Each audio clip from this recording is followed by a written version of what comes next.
No es cierto que todos los caminos conduzcan a Roma. Los lugares donde podemos ir son casi infinitos. ¿Ya decidiste dónde quieres ir hoy?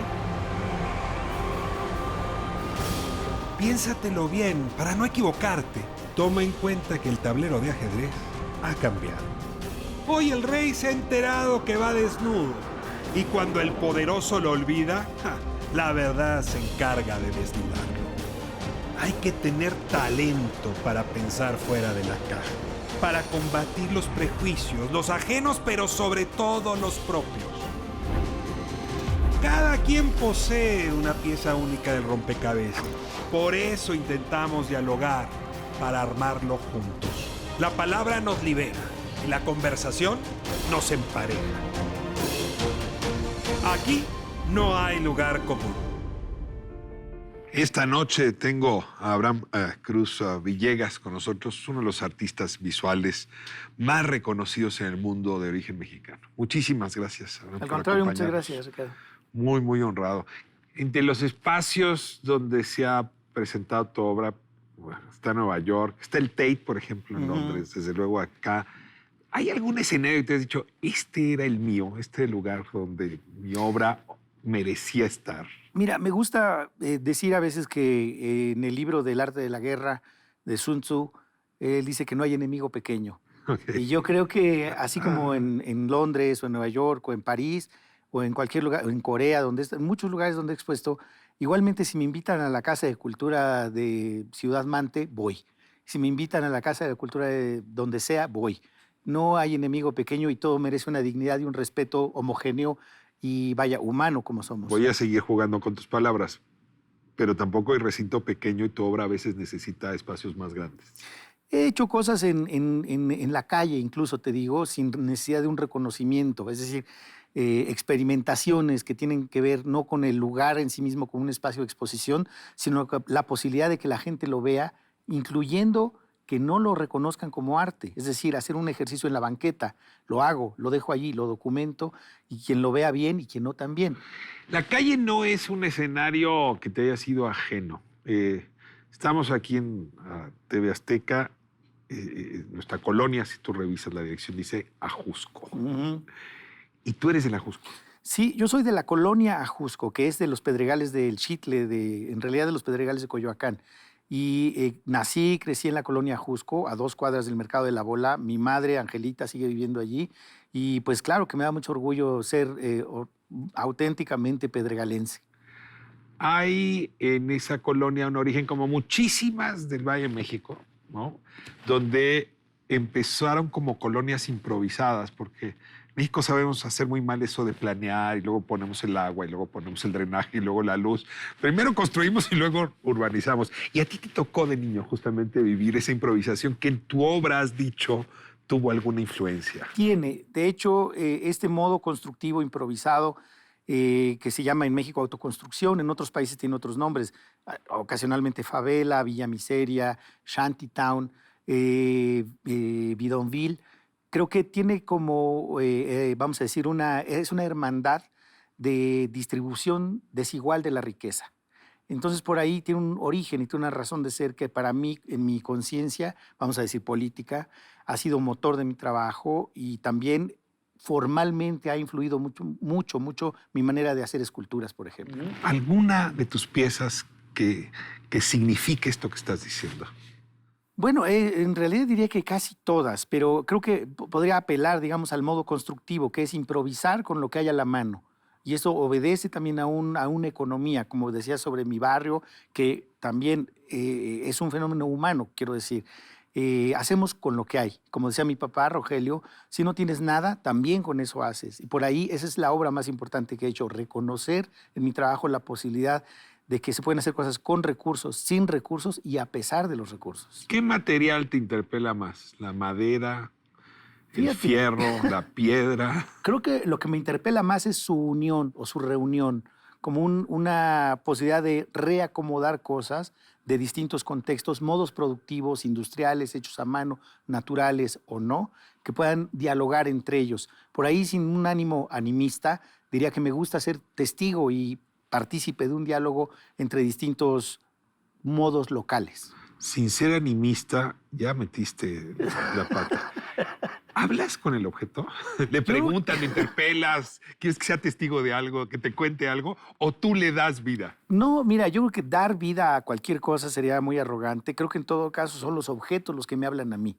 Yo, vaya, sí, de un modo romántico a veces decimos, le hablo a mis plantas, le hablo a lo que tú quieras.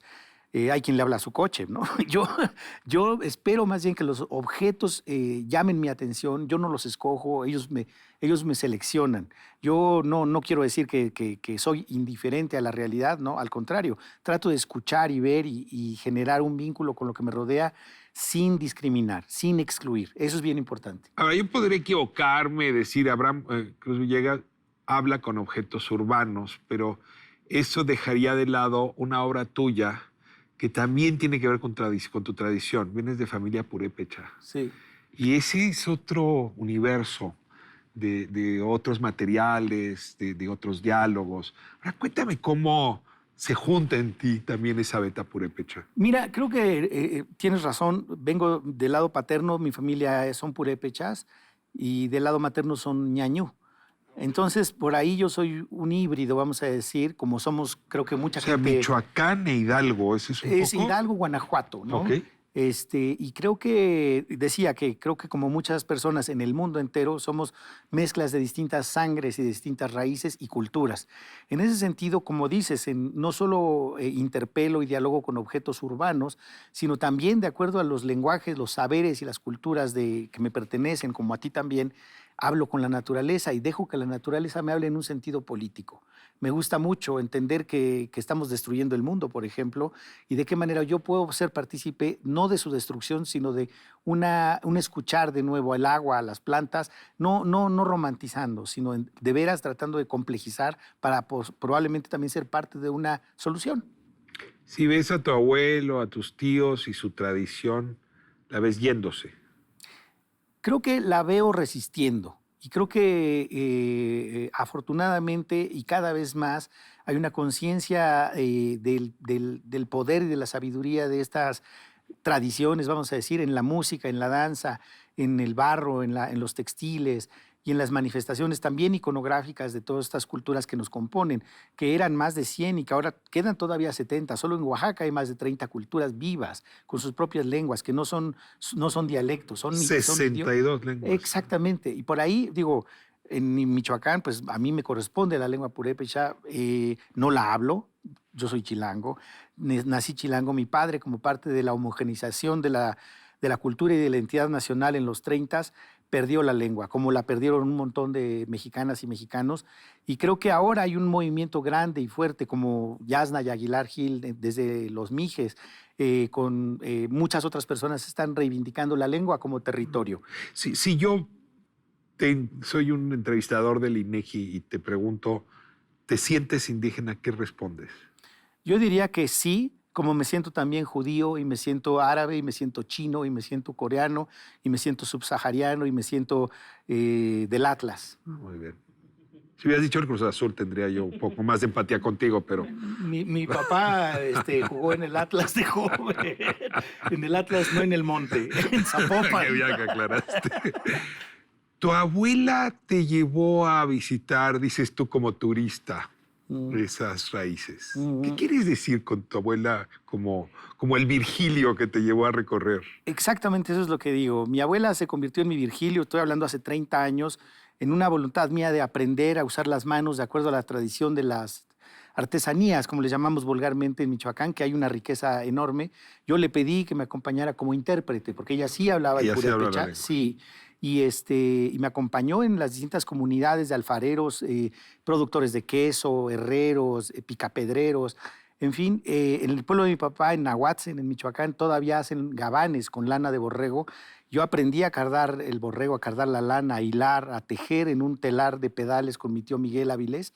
Y así creo que aprendí no solamente la técnica, en realidad aprendí a cómo comportarme. En purépecha se llama cachumbicua, que es la tradición, como los buenos modales. Vaya, que tú no llegas a una casa con las manos vacías. Siempre llegas con algo y siempre te vas con algo. Aprendes a mirar, aprendes a usar las manos y a comportarte. Una ergonomía del respeto.